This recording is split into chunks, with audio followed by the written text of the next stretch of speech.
అందరికీ నమస్కారం, శుభోదయం. Welcome to profit master. ఇవాళ 9th September Monday. Week starting రోజున ఇంటర్నేషనల్ మార్కెట్స్ నుంచి పర్ఫార్మెన్స్, ఇంటర్నేషనల్ మార్కెట్ నుంచి ఇంపాక్ట్ ఏ విధంగా మన మార్కెట్స్ మీద ఉండే అవకాశం ఉంది, ఈరోజు మన మార్కెట్స్ ఎలా ప్లే అయ్యే అవకాశం ఉన్నాయన్న అంశాలన్నీ కూడా మనం మాట్లాడుకుందాం.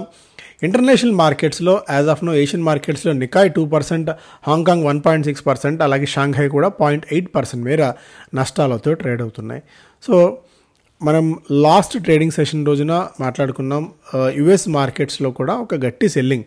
నాస్డాక్ 2.5, S&P 500 0.73, అలాగే డౌ జోన్స్ 1% పైగా నష్టాలని నమోదు చేశాయి. సో దాని క్యాస్కేడింగ్ ఎఫెక్ట్ ఇవాళ ప్రారంభంలోనే ఏషియన్ మార్కెట్స్ మీద కూడా పడింది.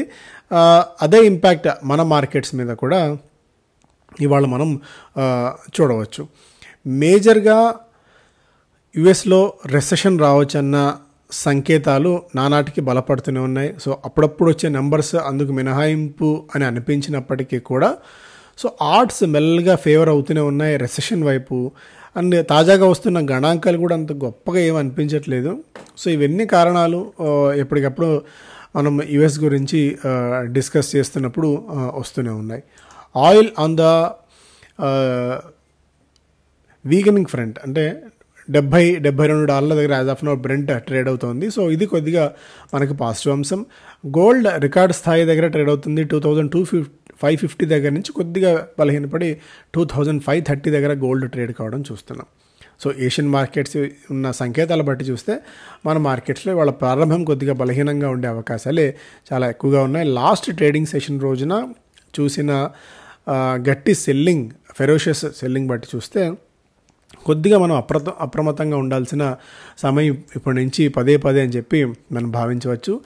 లాస్ట్ 2 సెషన్స్లో ఫారిన్ పోర్ట్ఫోలియో ఇన్వెస్టర్స్ సెల్లింగ్కి దిగారు. వరుసగా రెండో రోజు కూడా, ఫ్రైడే రోజున కూడా దాదాపు 690 crores వర్త్ ఆఫ్ స్టాక్స్ని సేల్ చేయగా domestic institutional investors 5th consecutive session బయర్స్గా నిలిచారు. 2121 crores మేర బై చేయడం మనం చూడవచ్చు. ఓవరాల్గా ఇయర్లీ మంత్లీ డేటా ఒకసారి మనం చూస్తే మంత్లీ డేటా 11,000 crores వరకు ఫస్ట్ వీక్ ఆఫ్ సెప్టెంబర్లో ఫారిన్ పోర్ట్ఫోలియో ఇన్వెస్టర్స్ ఇన్వెస్ట్ చేసినట్టు మనకు డేటా పాయింట్స్ బట్టి చూస్తే అర్థమవుతోంది. సో ఇక స్టాక్ స్పెసిఫిక్గా కూడా మనం ఒకసారి చూద్దాం. ఆర్బిఎం ఇన్ఫ్రాకాన్ అన్న కంపెనీకి ఓఎన్జీసీ నుంచి 3,500 కోట్ల రూపాయల అతిపెద్ద ఆర్డర్ వచ్చింది. మెజ్గాన్ డాప్కి ఓఎన్జీసీ నుంచి 1,500 crores వర్త్ ఆఫ్ ఆర్డర్ వచ్చింది. బజాజ్ ఫిన్సర్వ్ కి అండర్ రిటర్న్ ప్రీమియం 36 crores ఉంది. స్పైస్ జెట్లో 2 మేజర్ న్యూస్. ఒకటి, వాళ్ళ తీసుకున్న కార్లైల్ నుంచి తీసుకున్న అప్పుని వీళ్ళు ఈక్విటీగా కన్వర్ట్ చేసుకుంటున్నారు. ఇంకోటి, స్పైస్ జెట్లో దాదాపు 10% వరకు వాటా విక్రయించాలని చెప్పి అజయ్ సింగ్ గారు భావిస్తున్నారు. నజారా టెక్నాలజీస్ పేపర్ బోట్ అన్న కంపెనీలో 48.4% వాటాని 300 కోట్ల రూపాయలకు కొనుగోలు చేసింది. మొదటి దశలో 225 కోట్ల రూపాయలు వాళ్ళకి చెల్లించింది. గాడ్ఫ్రే ఫిలిప్స్లో బీనా మోడీ గారిని ఎండీగా మరొకసారి రీఅపాయింట్మెంట్ చేస్తూ 5 ఏళ్ల కాలానికి బోర్డు నిర్ణయం తీసుకుంది. Gujarat gas India ratings and research believes that the merger of the company is credit neutral. The proposed scheme would lead to better synergies in gas procurement and improve their overall scale of operation. So వాళ్ళు demerge చేసి సపరేట్గా list చేయాలనుకున్న Gujarat gas కంపెనీకి సంబంధించి ఇదొక positive development అవుతుంది. ఓవరాల్గా సినర్జీని use చేసుకొని స్కేల్ ఆఫ్ ఆపరేషన్స్ మరింతగా పెంచుకోవడానికి దోహదపడుతుందని చెప్పి ఇండియా రేటింగ్స్ భావిస్తోంది. పునావాలా ఫిన్కార్ప్లో సిటిఓ ధీరజ్ సక్సేనా రాజీనామా చేశారు. సుజలాన్ ఎనర్జీ రీనామ్ అన్న కంపెనీలో 51% వాటాని కైవసం చేసుకుంది. ఆ ప్రక్రియ పూర్తి చేసింది. AU small finance, the bank has announced a strategic partnership to offer AU Small Finance Bank customers a wide range of general insurance solutions like motor, personal accident, crop insurance, property. ఇవన్నీ కూడా కొత్త ఇన్సూరెన్స్లన్నీ కూడా తమ కస్టమర్స్ని offer చేసి కొత్త సేవను మొదలుపెట్టింది. Okay. So ఇవి ప్రధానమైన వార్తలు. ఇంకా స్పెసిఫిక్గా చూస్తే శ్రీరామ్ ఫైనాన్స్ దాదాపు $1 బిలియన్ వరకు సమీకరించబోతుంది రాబోయే 6 నెలల కాలానికి ఓవర్సీస్ మార్కెట్ నుంచి. Suven ఫార్మాకు establishment inspection report EIR వచ్చింది వాళ్ళ హైదరాబాద్ ఫెసిలిటీకి. గ్రాన్యూల్స్ కాగిలాపూర్ ఫెసిలిటీకి ఫెసిలిటీ యూఎస్ఎఫ్డిఏ దర్యాప్తు పూర్తి చేసి వాళ్ళ ఇన్స్పెక్షన్ పూర్తి చేసి 6 అబ్జర్వేషన్స్ ఇచ్చారు. సో ఇవన్నీ అంటే యూఎస్ఎఫ్డిఏ రెగ్యులర్గా మనకంటే ఫార్మా కంపెనీస్, ఇండియా ఉన్న ఫార్మా కంపెనీస్ అంటే ఎవరైతే యూఎస్కి ఎక్స్పోర్ట్ చేస్తుంటారో మెడిసిన్స్ ఇక్కడ నుంచి, వాళ్ళ ప్లాంట్లు ఎప్పటికప్పుడు ఫుడ్ అండ్ డ్రగ్ అడ్మినిస్ట్రేషన్ వాళ్ళు వచ్చే అధికారులు ఇక్కడ సోదాలు నిర్వహిస్తూ క్వాలిటీ అంత గొప్పగా ఉంది, good manufacturing practices GMP follow అవుతున్నారా లేదా అన్న దాని మీద వాళ్ళు చేస్తూ ఉంటారు. ఏదైనా మేజర్ అబ్జర్వేషన్స్ వచ్చినప్పుడు మాత్రమే స్టాక్ మీద ఇంపాక్ట్ ఉంటుంది కానీ బట్ ఇలాంటివి అంత మేజర్ ఇంపాక్ట్ ఉండకపోవచ్చు. ఎక్కడైతే డేటా బ్రీచ్ ఉంటుందో, డేటా ఇంటిగ్రిటీ ఉంటుందో అండ్ మేజర్ ఇష్యూస్ ఉన్నప్పుడు మాత్రమే స్టాక్ మీద తీవ్రమైన ఇంపాక్ట్ ఉంటుంది. Tata power led Odisha discoms have awarded almost 11,500 crores to local contractors and suppliers. Okay okay okay okay okay so ఇవి ప్రధానమైన వార్తలు. ఇంకా ఎకనామిక్ టైమ్స్ ఫస్ట్ పేజ్లో surplus liquidity shows government's foot on spending pedal. RBI's tolerance for cash in system suggests possible move towards a softer policy. Okay. iPhone Sweet 16 India to rush in and join sales party. So ఇండియాలో తయారయ్యే ఐఫోన్స్కి సంబంధించి ఇండియాలో తయారు చేసిన ఐఫోన్స్ని విక్రయానికి ప్రపంచవ్యాప్తంగా iPhone సిద్ధమవుతోంది అన్నట్టుగా ఒక వార్త. A rebound in government expenditure is evident from a build up of surplus liquidity conditions in the banking sector as the centre loosens its purse strings and injects cash into the system. ఇప్పుడు cash అనేది చాలా ఇబ్బందుల్లో ఉంది and కొంతమంది ప్రముఖులు నిపుణులు suggest చేస్తుంది reserve bank of India దగ్గర కాకుండా క్యాష్ని బ్యాంక్స్ దగ్గరికి పెడితే సో లిక్విడిటీ ఇష్యూస్ ఏదైతే బ్యాంక్స్ ఈ మధ్యకాలంలో తీవ్రంగా ఎదుర్కొంటున్నాయో వాటి నుంచి కొద్దిగా బయటపడే అవకాశం ఉంటుంది అండ్ సిస్టంలోకి లిక్విడిటీ ఇంజెక్ట్ అవుతే సో మరింత బెనిఫిట్ దాని నుంచి ఉంటుందన్న కూడా చర్చ అయితే ఉంది. Nifty weakness to offer opportunities. So Nifty ఏదైనా కరెక్షన్స్లో యాజ్ ఆఫ్ ను సెల్ ఆన్ ర్యాలీస్ అన్న ఇది ఉంది టెక్నికల్గా, బట్ బై ఆన్ డిప్స్ అన్నది మేబీ మరికొద్ది క్లారిటీ వచ్చిన తర్వాత మనకు రావచ్చేమో. బట్ ఇమీడియట్గా ప్యానిక్నెస్ అది మార్కెట్లకి వచ్చి సెల్ చేస్తారనేది అయితే కాదు. నిఫ్టీ అక్కడక్కడే ఉన్నప్పటికీ స్టాక్స్లో సెల్లింగ్ వచ్చే ఛాన్సెస్ చాలా ఎక్కువగా ఉన్నాయి. సో స్టాక్ స్పెసిఫిక్ యాక్షన్ చాలా ఎక్కువగా ఉంటుంది. నిఫ్టీలో ఏదైనా కరెక్షన్ వస్తే, భారీ కరెక్షన్ వస్తే మంచి ఆపర్చునిటీ అని ఇక్కడ టెక్నికల్ అనలిస్టులు సూచిస్తున్నారు. మోతీలాల్ ఓస్వాల్ అంచనా ప్రకారం most of the sectoral indices witnessed profit booking with the formation of bearish candle, but technology, FMCG, pharma కొద్దిగా డిఫెన్సివ్గా ఉండవచ్చు, వీటిలో బెట్ చేయవచ్చు అని చెప్పి సూచిస్తుంది. అలాగే banking, metal, realty, capital goods and PSU sectors కూడా కొద్దిగా పాజిటివ్ మొమెంటం ఉండవచ్చు అని చెప్పి. కోఫోర్జ్, టైటాన్, ఎస్బీఐ కార్డ్, ఏషియన్ పెయింట్, దివీస్, ఆల్కెమ్ ఇవన్నీ వీటిలో పాజిటివ్ ట్రిగ్గర్స్ వస్తే BHEL, Canara bank, PNB, Bata India, DLF, RBL బ్యాంకులో కొద్దిగా బలహీనత ఉంది అని చెప్పి మోతీలాల్ ఓస్వాల్ భావిస్తుంది. Traders are advised to play the capped upside stance by looking at the short-term price structure. So ఇక్కడ 25,100, 25,350 స్ట్రాంగ్ రెసిస్టెన్స్ ఉంటే 24,500 దగ్గర స్ట్రాంగ్ సపోర్ట్ లెవెల్స్ కూడా ఉన్నాయన్నట్టుగా కూడా అనలిస్ట్ చెప్తున్నారు ఇక్కడ. సో స్పెసిఫిక్గా ట్రేడర్స్ ఏం చేయొచ్చు అన్న దాని మీద ఇక్కడ and with Sun Pharma, Titan, HPCL, Chola ఇవన్నీ కొద్దిగా 5% అప్సైడ్ పొటెన్షియల్ ఉన్నాయి. మిడ్ క్యాప్లోనేమో టాటా టెక్నాలజీస్, కజారియా, నాట్కో, జేకే సిమెంట్స్ అండ్ దీపక్ నైట్రేట్ 8-10% మేర పొటెన్షియల్ అప్సైడ్ ఉన్నాయని చెప్పి ఐసిఐసి సెక్యూరిటీ సూచిస్తుంది. ఇక రెలిగేర్ సంబంధించి ఒకసారి పాస్ చేసుకొని ఈ స్టాక్స్ చదువుకోవచ్చు. ఆల్రెడీ మాట్లాడుకున్నాం.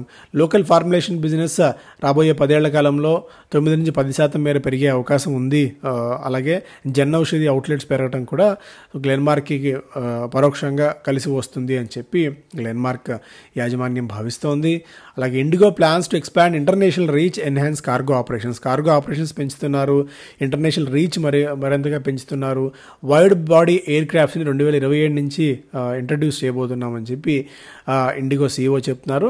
సో ఇండిగోని ఖచ్చితంగా మన పోర్ట్ఫోలియోలో ఉంచుకోవాల్సిన స్టాక్ ఎప్పటికైనా ఒక డ్రీమ్ పోర్ట్ఫోలియో లాగా ఏదైనా డిజైన్ చేసుకుంటే అందులో ఇండిగోకి ఖచ్చితంగా స్థానం అయితే ఇవ్వాలి. ఎందుకంటే ఇప్పటికిప్పుడు ఇండిగోని కొట్టేవాళ్ళు ఎవ్వరు కనిపించట్లేదు. Majority of the market share IndiGo దగ్గరే ఉంది.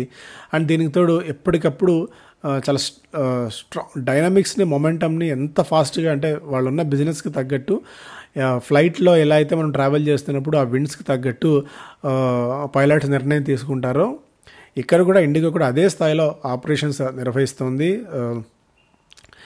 ఆల్మోస్ట్ 60-65% దాకా మార్కెట్ వాటాను కలిగి ఉన్న కంపెనీ ఇప్పుడు ఇండిగో. కరెక్షన్స్లో ఖచ్చితంగా ల్యాపప్ చేసుకోండి, కరెక్షన్స్లో ఖచ్చితంగా తీసుకోండి లాంగ్ టర్మ్ కోసం. Cross A topper in ROE, ROCE, industry cyclicality risk. ఇక్కడ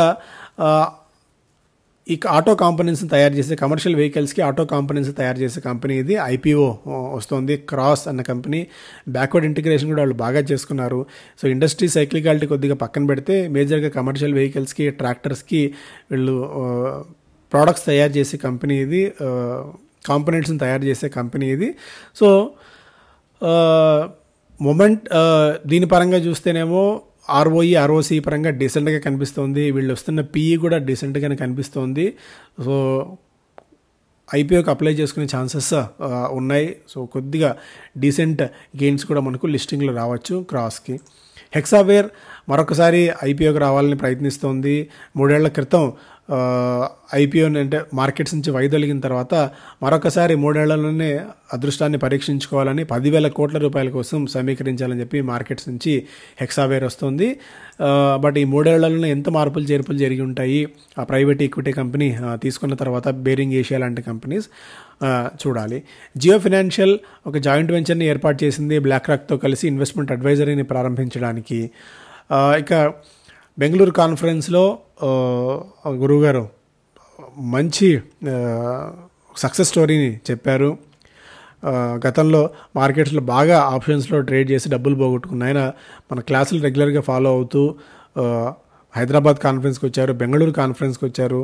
100 days మెంటార్షిప్లో కూడా చేరి తను రోజు ఇప్పుడు అంటే 5 lakh rupees క్యాపిటల్ పెట్టుకుని డైలీ 10,000 rupees ట్రేడ్లో కూడా చేస్తున్నాను. మెంటార్షిప్ ప్రోగ్రామ్ బాగా ఉపయోగపడిందని చెప్పి ఆయన చెప్పారు. యూట్యూబ్లో వీడియో పెట్టాము, ఆసక్తి ఉన్న వాళ్ళు ఒకసారి చూడండి. ఇలాంటి సక్సెస్ స్టోరీస్ మీకు చాలా కుప్పలు తెప్పలుగా వినిపిస్తాయి మన ప్రోగ్రామ్స్కి వచ్చినప్పుడు. జొమాటోని రికమెండ్ చేస్తుంది జెఫ్రీస్ విత్ 335 టార్గెట్ ప్రైస్, అంటే ఇక్కడి నుంచి కూడా 30% పెరగవచ్చని చెప్పి. పెర్సిస్టెంట్ సిస్టమ్ని మోతీలాల్ ఓస్వాల్ రికమెండ్ చేస్తుంది for target price of 6,300. Shriram ఫైనాన్స్ని UBS రికమెండ్ చేస్తుంది with target price of 3,850. Bajaj Housing Finance IPO apply చేసుకోవచ్చు మీరు 2 కేటగిరీల కింద. ఒకవేళ మీకు ఒక్క షేర్ ఉన్నా కూడా బజాజ్ ట్విన్ కంపెనీస్లో ఈవెన్ ఒక్క షేర్ ఉన్నా కూడా మీరు షేర్ హోల్డర్ కేటగిరీ కింద అప్లై చేసుకోవచ్చు. రెండిట్లో కూడా అప్లై చేసుకోవచ్చు. కాకపోతే ఈ షేర్ హోల్డర్ కేటగిరీ కింద అప్లై చేసుకుంటే వచ్చే ఛాన్సెస్ తక్కువ ఉంటాయి, ఎందుకంటే అందరూ దాని కిందే పెట్టుకుంటారు. అండ్ దానికోసం కేవలం 500 crores వర్త్ ఆఫ్ షేర్స్ మాత్రమే రిజర్వ్ చేసి పెట్టారు.